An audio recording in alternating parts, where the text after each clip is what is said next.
పేరు కుమారస్వామి, సిఐటియు హైదరాబాద్ జిల్లా అధ్యక్షుడిని. ఈరోజు దేశవ్యాప్తంగా సార్వత్రిక సమ్మె జరుగుతుంది.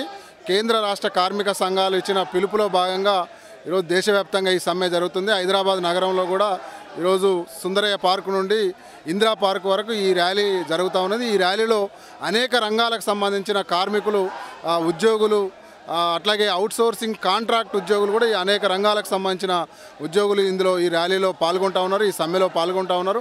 ప్రధానంగా ఈరోజు మెడికల్ అండ్ హెల్త్ డిపార్ట్మెంట్కి సంబంధించి సెంట్రల్ గవర్నమెంట్ పరిధిలో ఎన్హెచ్ఎం నేషనల్ హెల్త్ మిషన్ సంబంధించిన స్కీమ్ ఉంది. ఈ ఎన్హెచ్ఎం స్కీమ్లో అనేక మంది క్యాడర్లు, ఈ ఎన్హెచ్ఎం స్కీమ్లో కూడా అనేక మంది క్యాడర్లు ఇందులో పనిచేస్తున్నారు. ఏఎన్ఎం ఉంది, ల్యాబ్ టెక్నీషియన్ ఉన్నారు, అట్లాగే ఫార్మసిస్టులు ఉన్నారు, డాక్టర్లు ఉన్నారు. ఇలాగా అనేక క్యాడర్లు ఇలా రాష్ట్రంలో కూడా పనిచేస్తున్నారు.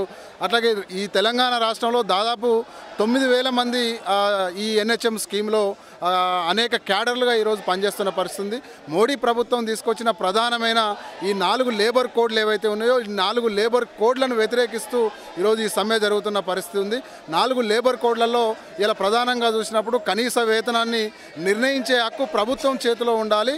ఆ నిర్ణయించే హక్కును ఇలా యాజమాన్యాలకు లేదంటే కాంట్రాక్ట్ ఏజెన్సీలకు ఇస్తున్న పరిస్థితి ఉంది. దాన్ని వ్యతిరేకిస్తూ ఈరోజు సమ్మె జరుగుతుంది. ఇంకొక ప్రధానమైన అంశంగా చూసినప్పుడు ఈ 4 లేబర్ కోడ్లలో 12 గంటల పని విధానాన్ని తీసుకొచ్చే కోడ్ ఏదైతే ఉందో అది ఈ 4 లేబర్ కోడ్లలో ఉంది.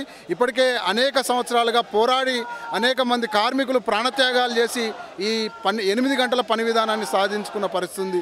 దాన్ని కాదని ఇలా 12 గంటల పని విధానం ఈరోజు మోడీ ప్రభుత్వం తీసుకొచ్చింది. దీన్ని వ్యతిరేకిస్తూ ఈరోజు ఈ సమ్మె జరుగుతున్న పరిస్థితి ఉంది.